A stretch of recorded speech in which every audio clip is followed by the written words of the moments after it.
Salam kerahiman. Hari ini temanya adalah tentang koronka. Kita lihat dari nomor 476. Keesokan harinya, ketika aku memasuki kapel, aku mendengar suara ini dalam hati.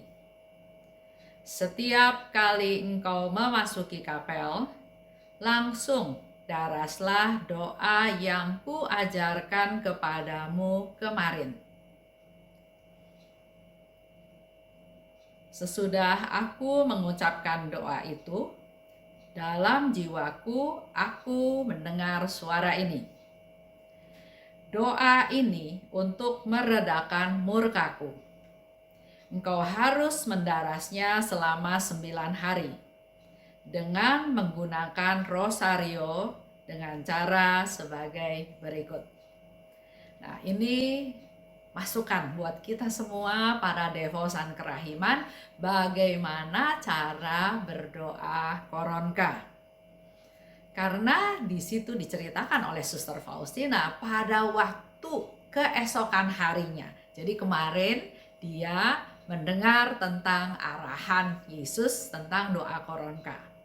Dan dikatakan oleh Suster Faustina, keesokan harinya waktu aku memasuki kapel. Jadi waktu dia datang ke rumah Tuhan, masuk ke dalam ruangan, apakah ke gereja, apakah ke kapel, Yesus katakan, daraskanlah doa yang kuajarkan kepadamu kemarin. Jadi dengan jelas doa koronka ini Yesus mengajar kepada Suster Faustina. Doa yang kuajarkan kepadamu kemarin. Daraslah. Dan itu menjadi suatu kebiasaan buat kita semua ya. Kalau masuk ke kapel atau masuk ke gereja mau ikut perayaan Ekaristi, begitu masuk, daraskanlah doa yang Tuhan Yesus ajarkan. Dan selanjutnya Suster Faustina katakan, sesudah aku mengucapkan doa itu, jadi dia melaksanakan apa yang Yesus minta. Masuk kapel, daraskan koronka. Dan setelah selesai mendaraskan koronka, dalam jiwaku aku mendengar suara ini. Doa ini meredakan murkaku. Jadi kalau kita berdoa koronka, janji Tuhan melalui doa koronka, maka murka Tuhan menjadi reda. Tuhan murka karena melihat manusia yang terus-menerus berdosa. Tapi dengan kita berdoa koronka, maka murka Tuhan menjadi reda.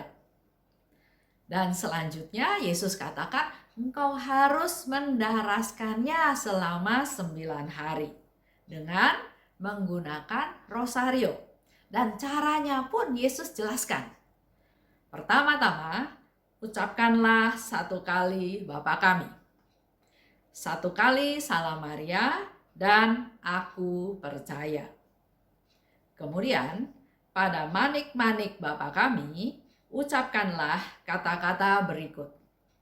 Bapa yang kekal, ku persembahkan kepadamu tubuh dan darah, jiwa dan kealahan Putramu yang terkasih, Tuhan kami Yesus Kristus, sebagai pendamaian untuk dosa kami dan dosa seluruh dunia.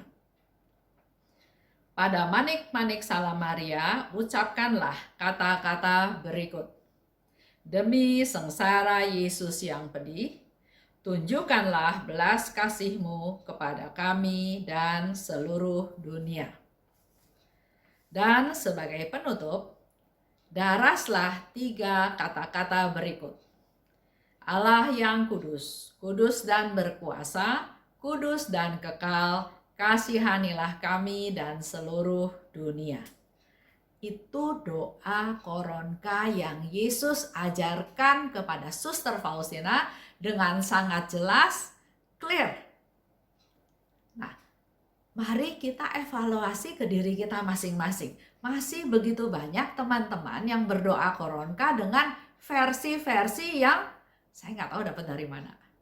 Apakah versi sendiri, atau versi membaca buku, atau versi dapat pengarahan dari Romo atau dari suster, atau merasain dengan doa koronka yang pernah kalian terima, pernah ada seseorang yang mengajar pada kita semua, di mana doa koronka itu ditambah-tambah dengan peristiwa-peristiwa seperti dalam doa rosario.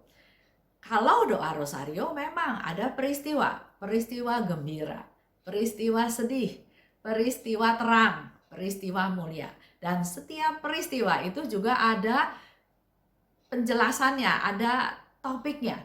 Misalnya peristiwa gembira, Maria menerima kabar gembira dari malaikat Tuhan. Maria mengunjungi Elizabeth, saudaranya. Yesus lahir di Bethlehem. Maria mempersembahkan Yesus di bait Allah. Yang kelima, Yesus diketemukan di bait Allah. Memang dalam doa rosario ada peristiwa-peristiwa tersebut.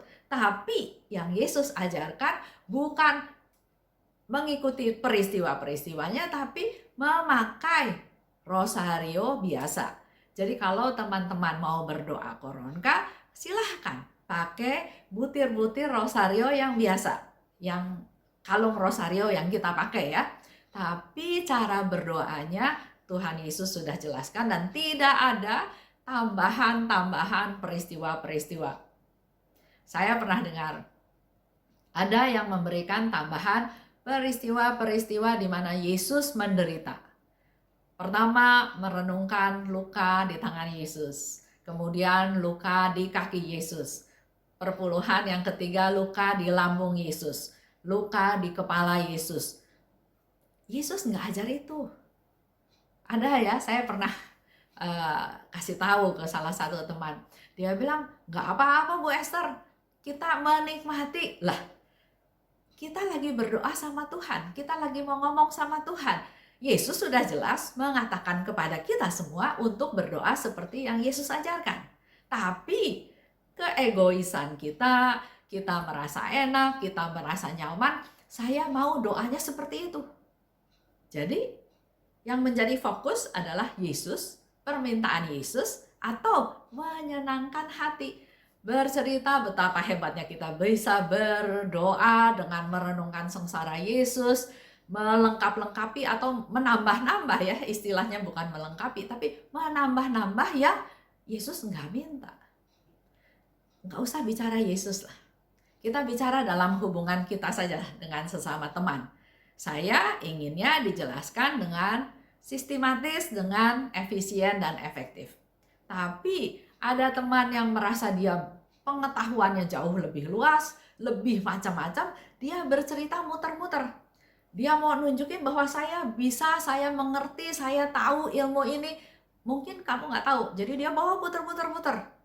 Nah, kembali lagi tujuannya apa? Tujuannya mau menyampaikan doa kepada Tuhan Yesus seperti yang Yesus minta, atau mau mengeluarkan kesombongan diri bahwa saya bisa, bahwa saya mampu, bahwa saya luas pengetahuannya.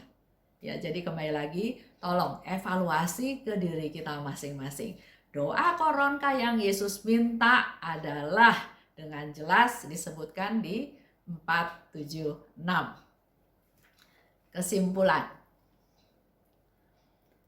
doa koronka yang diajar atau didiktekan langsung oleh Yesus adalah doa dari Yesus. Itulah doa yang betul-betul Yesus yang ajarkan kepada kita. Sama seperti doa Bapa kami, ya, kita tahu di Alkitab. Jadi doa koronka adalah doa yang Yesus yang ajarkan kepada kita. 2. Doa koronka adalah doa persembahan, juga sekaligus doa pembelaan. Bapa yang kekal, ku persembahkan kepadamu, doa persembahan. Ya. Kalau doa pembelaan, demi sengsara Yesus yang pedih, tunjukkanlah belas kasih-Mu kepada kami dan seluruh dunia. Kita membela diri. Doa pembelaan, Tuhan, bela saya demi sengsara Yesus yang pedih. Jadi doa koronka adalah doa persembahan dan doa pembelaan. 3.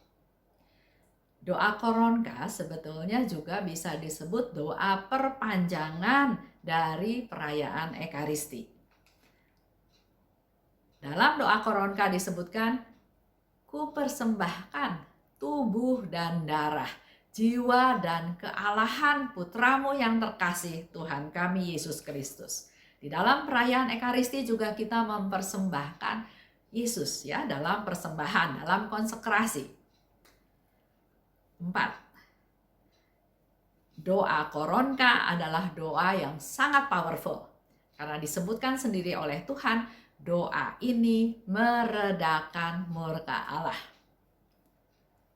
5. Langsung daraskan koronka pada waktu kamu memasuki kapel atau masuk ke gereja seperti yang Yesus minta. Itu aja untuk hari ini. Terima kasih. Salam kerahiman.